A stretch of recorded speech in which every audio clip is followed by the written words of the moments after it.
And good morning. Once again, my name is Sandy Mislitz. I'm the Executive Director of the Capital Region Transportation Council. Just want to thank you for taking time out of your busy schedules to join us for today's informational session related to our Community Planning and ADA Transition Plan solicitation, our call for projects. I'll be walking through today who we are, if we are new to you, what our Unified Planning Work Program is, which helps provide and document the projects that this funding is assigned to. We'll walk through the solicitation guidance, how to apply, what the evaluation criteria are, and the schedule for funding announcements, and then be available to answer any questions you may have. So who we are the Metropolitan Planning Organization for the Capital Region. Any large metropolitan area over 50,000 people have a MPO. Our task is to assign federal transportation funds to plans, programs, and projects in the Capital Region based on regional transportation policy. That's created by our policy board. Our members of our policy board include our regional partners like CDTA and NISDOT, as well as all 4 counties, all 8 cities, and a rotating membership of towns and villages, with the exception of the town of Colony, which is a permanent member of our policy board. And some of the things that we're assigned to do under federal law, we are required to develop what's called a Metropolitan Transportation Plan. This sets the policy framework for how we assign funding, and it's updated every 5 years. And our current plan was just approved in September. It's called In Motion, the Plan to 2050. We also are charged with developing a capital program of projects. It's called a Transportation Improvement Program. That's updated every 3 years. We're currently operating under a 5-year program that covers the years 2022 through 2027, but we're about to go live with our new TIP, which will cover the period 2025 through 2030. And then the final component is our Unified Planning Work Program, which is an annual program of planning activities that we assign our federal transportation planning funds to. And the new one that we're developing right now, using this solicitation as one of those components, will go live April 1st. So our work plan includes all the descriptions of our planning and work products. It identifies who's performing the work, whether it's our staff, a consultant, somebody else, how long, what are the time frames and proposed schedules for this work, cost estimates, and what are the federal fund sources. For the solicitation that we're offering right now, we're making available or reserving an estimated $300,000. That is an estimate. Obviously, there's a lot going on at the federal level right now. So we're still trying to understand and get more detailed information about what's actually going to be available, but that's a fair estimate that we can move forward with. The detailed guidance for what we're reviewing today is available on our website, capitalmpo.org/2026 solicit will bring you directly to the program guidance. In terms of eligibility for applicants, cities, towns, villages, counties are certainly all eligible to apply, as well as our member organizations are given the opportunity to propose ideas for our UPWP. There can be co-applicants as well. It could be a not-for-profit group. It could be a it could be a neighborhood group or other organization that partners with a local government, and certainly other municipalities. In intermunicipal cooperation is encouraged. In terms of the regional planning priorities, this is what's kind of new for this year because we just adopted a new regional transportation plan. The In Motion plan sets as goals the goals of safety, access, mobility, livability, and resilience. And that document, which I'll review some of the planning priorities today, will provide the framework for this solicitation as well as funding capital projects moving forward. Other plans that we have recently completed that provide recommendations that should be considered when applying for the range of projects that we can do with our planning funds. One of the more significant ones is the recently completed Vision Zero Safety Action Plan for the Capital Region. It's talked a lot about low cost, site-specific and system-level safety improvements throughout the region. We also have a congestion management process, which talks about operational improvements to the transportation system. And then we also have a coordinated public transit human services plan, which addresses and makes recommendations for improving transportation for those with disabilities and for seniors. So what are those regional planning priorities? Well, the new long-range plan kind of categorizes our ideas into 6 or 7 main categories. And today I'll just share with you some thoughts on the types of planning activities that might relate to each of these regional planning priorities. The first one is integrating transportation and land use planning. This is traditionally what we call our linkage planning program, which really gets to that relationship between how land is developed and design and community design and the transportation system. So we talk a lot here about walkable communities. We talk about transit supportive development plans. Housing planning is going to probably be an increasing topic given the issues with housing in the capital region. We do a range of corridor studies where we try to do complete streets plans or safety plans or other types of improvement active transportation plans. We also get into things like zoning and local regulation revisions. We've been able to fund some community zoning adjustments. So, if there's a zoning update that might need to happen in a community, this is a place, a potential opportunity. The second sort of grouping of regional planning priorities is creating a system of multiple transportation options.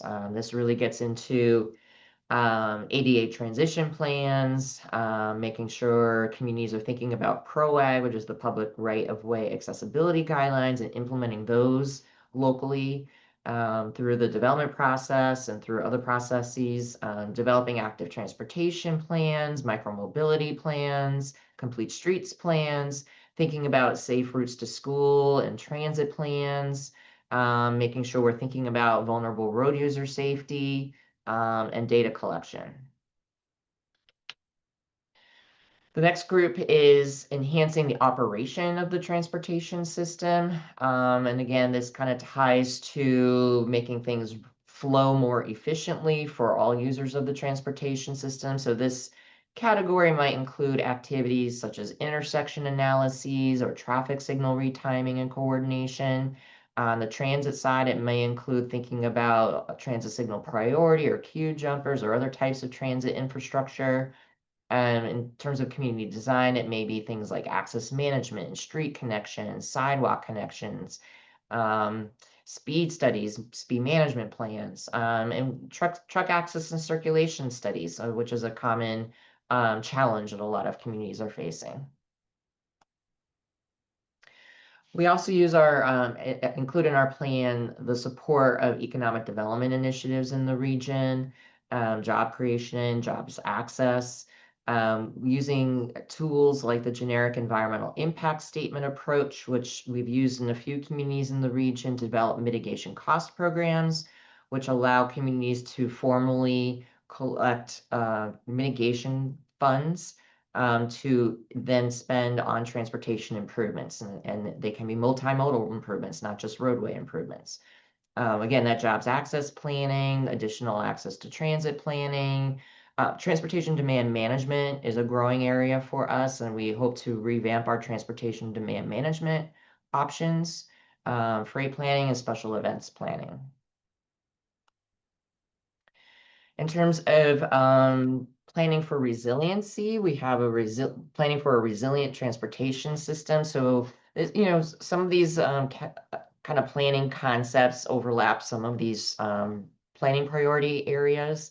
But just in terms of eligibility for this program, we can do things like travel demand modeling. We have access to Replica, in which we can look at origin and destination data. We have a regional travel demand model, which can do background growth rates. It can do a range of things to estimate future impacts on the transportation system from a travel demand perspective. We can help use these tools for anything, including emergency route planning, other types of community planning. We can also do vulnerability assessments. We are planning on doing a regional resilience plan at some point, but we can work with municipalities on vulnerability assessments. We can also work on alternative fuel vehicle infrastructure planning, stormwater and green infrastructure planning, and hazard mitigation plans through this program. Basic principle that I think we all have is just simply maintaining the transportation system we have in a state of good repair, and some things to think about in terms of this solicitation, how we can do that. We can do crash data analysis and safety planning. We can do asset condition data collection, including the condition of pavements. We can look at the condition of sidewalks. We can look at the condition of trails. We can collect how many miles of trails and or sidewalks are in a community. So these are data collection activities that don't always necessarily need the assistance of a consultant or a big, huge dollar value planning study. They can be even done in a more strategic way. And then user data collection. We certainly are very interested, and I think many communities are interested in getting more access to bicycle and pedestrian data in terms of users. And we can look at more passenger data for the transit system, where the trucks are, and even just regular motor vehicle traffic counts. We can do all of those activities. So in terms of the way this solicitation is framed, we've organized it into sort of two categories. The first category is sort of this broad community planning linkage program type of activity, which can range from small scale technical assistance work like the data collection I just mentioned, all the way up to larger consultant-led community-based land use and transportation plans, and sort of everything in between. Proposals must be consistent with the regional planning priorities I just described. They need to include, if they are the sort of higher level linkage study type plan, a robust public input component. We have access and provided on this slide our linkage program direct link. You can find all of this information, of course, on our website as well. We've capped the total project costs for this solicitation at $150,000, and there's a 10% cash match requirement on the part of the sponsoring entity. For the ADA, which is the second part, we've specifically set aside a different way to access our Americans with Disabilities Act Self-Evaluation and Transition Plan program.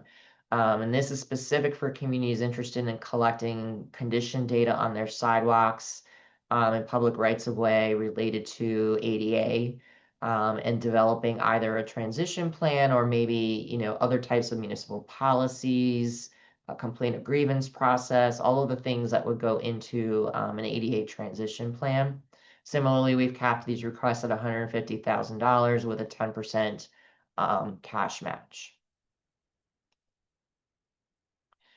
So again, the project's going to be capped at 150. If you have an independent cost estimate, that's great. Please provide it to us, but not required. We have a legacy of numerous planning initiatives upon which to draw from for the cost estimate. For ADA transition plans, we're specifically noting that if you're considering an ADA transition plan application, you should be thinking about a budget that's based on about $550 per sidewalk mile for the data collection component of that, if you're interested in the data collection. Again, it's a 90% federal, 10% local cash split. So when you're submitting your application, if you're asking for a total project cost of 100, it's 90,000 federal and 10,000 in cash. And as I said, there's a lot we can do, even for free. So just ask. It doesn't hurt to submit a proposal for something small because it may be something that we can easily do through our technical assistance program that doesn't require a big procurement, doesn't even require a consultant. There's definitely a range of things that we can do to help out communities in the capital region.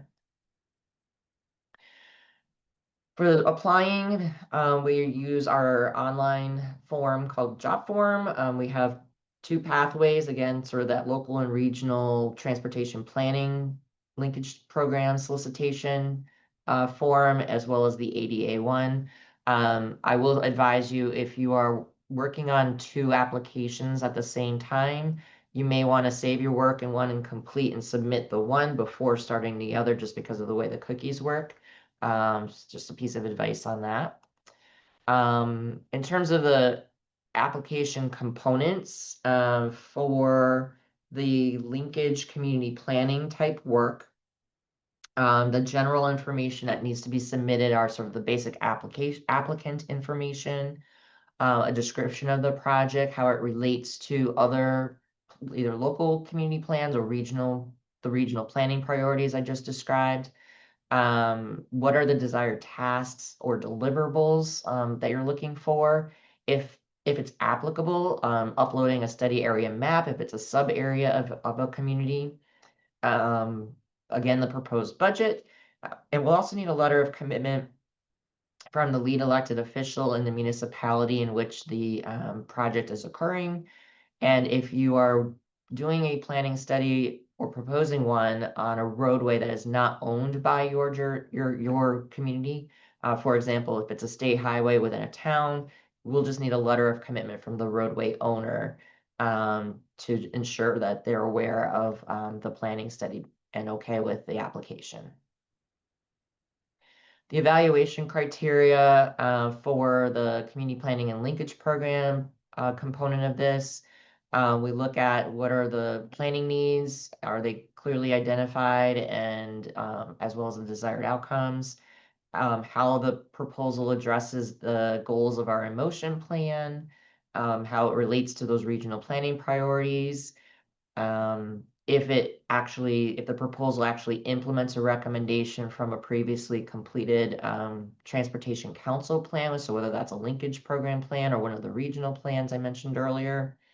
We'll also give credit if there's an intermunicipal partnership as part of the application. If the sponsor demonstrates a strong commitment to the project beyond the minimum requirements I described, that will also be considered. And whether or not the proposal is innovative or something new that the region hasn't really seen before would also be a consideration in the evaluation process. Specific to the ADA applications, similarly, basic applicant information. We ask that the community attach with their proposal any existing ADA documents that may exist in the community. Maybe you have an old ADA transition plan that needs updating, or maybe you've done some kind of data inventory yourselves. Anything that you already have in hand would be great to submit with your proposal. We're interested in knowing what asset data you do have. If you have geographic information system or GIS capabilities, some communities do, some communities don't. That just impacts how we would organize the project. It wouldn't impact your competitiveness. We do have a data set of sidewalk data available if you don't already have one. So if you're interested in that, please feel free to reach out. And if you do have any known documents with ownership or maintenance agreements, maybe you're a town and you're maintaining something that's on a state highway, whatever those things are, it would be helpful for us to see those as part of your application as well. The other things we're interested in for the application for ADA is a list of the groups and/or individuals that will be included in the public process for that. What we're really looking for here is there a representative of the disability community as part of the group? Budget is the same as the others with a 90-10 split. If you're interested in providing additional in-kind support, we'll take it. There's a way to document that in the proposal. We're also interested in who you're suggesting for a project advisory committee. And finally, the letter of commitment from the lead elected official. In terms of how we're going to evaluate the ADA projects and proposals, we're going to look at the reach and reasonableness of that public outreach list provided. We're also going to look at the amount of match contributed in relation to the municipal sidewalk miles. So if you go above and beyond the minimum, that will be a consideration. We're also going to look at demographic data, particularly the percent of residents who have a disability. Um, the participants for the kickoff meeting, so who they are in that list is important. We'll also consider things like geographic balance, urban and rural locations, municipality type, as we see the mix of proposals that come in. And then we'll look at the overall rating of the application and the supporting materials to see the readiness of the community to pursue the ADA planning study. So key dates. So today, obviously, we're doing this informational webinar. The applications are going to be due to us on December 5th. During the month of December, our team here will evaluate and prioritize the proposals. We will be bringing our recommendations to our planning committee at its January 7th meetings, and we will communicate with sponsors during that time about what's happening in the status of their project. Assuming that moves forward as proposed, the recommended projects will be incorporated into our draft Unified Planning Work Program at our February 4th Planning Committee meeting, which will then be released for public review. That public review is roughly 25 days. And by March 5th, if all goes well, our policy board will be reviewing and adopting the final UPWP in which the recommended studies will be officially funded. And then the funds will be available for use after April 1st. So just a few general project administration pieces of information for you if you're new to this. We work with the communities and the sponsors on preparing a memorandum of understanding, which outlines roles and responsibilities of the Transportation Council staff as well as the local sponsor. That MOU is expected to be executed no later than September 30th, and it should be 2026, not 2025. Sorry about that. And then within 4 months of the date of executing that MOU, we expect to have gone through if we're using a consultant for a project, and this part only applies to the consultant-led ones. We expect to have a fully executed, a selected consultant within 4 months of the date of the MOU execution. And then within 2 months after the contract is set, we want to make sure we have that kickoff meeting, and then the project gets completed within 18 months of the consultant contract being executed. So we're hoping to, we were very kind of slow last year on our end due to some staff changes that I think have now been resolved. So we will be able to be more efficient in getting these projects moving in 2026. So to make this simple, if this program is new to you, we administer any consultant contract on your behalf, which takes a lot of administrative burden off of local sponsors. We remind sponsors that if you have a consultant on retainer locally and they helped you prepare an application for this program, they are not eligible to apply for the contract. And they are not guaranteed a contract, even if they're removed from the application process. We anticipate in terms of requesting the cash match contribution, we will be invoicing communities roughly by December 1st of 2026 to get that cash match. So you should have your cash matches in your 2026 budgets. And again, federal funds for all the awards are capped. So that wraps up the basics of what I wanted to review with you today. We're happy to take any questions you may have. Again, you can type your question into the chat, use the Q&A window. If you do want to ask a live question, you can request to be unmuted by raising your hand. You can also type that request into the chat. And remember, we can't see you, you can see us, so please use the tools within Zoom to try to communicate with us. And with that, Martin, I'll ask if there's any initial questions. Yes, we have one question so far. It's, can universities partner with a member, for instance, CDTA, in an application? Yes, that is a possibility. Very good. And I think that are all the questions for now. That is all the questions for now. Okay, if there's any other questions, I will give folks a minute to put them in. Again, all of our information, we'll drop it into the chat, is available on the our website, which is it's right on our homepage, so it links to everything you need to know. We'll be posting a recording of this session on our website. So that way we can make sure that this information gets to the broadest group possible. And if you have a specific question about a proposal idea or you want more information, feel free to reach out to me.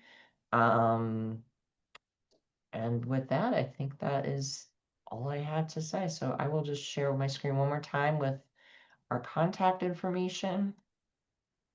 And Martin, if there's no other questions, then we can wrap up.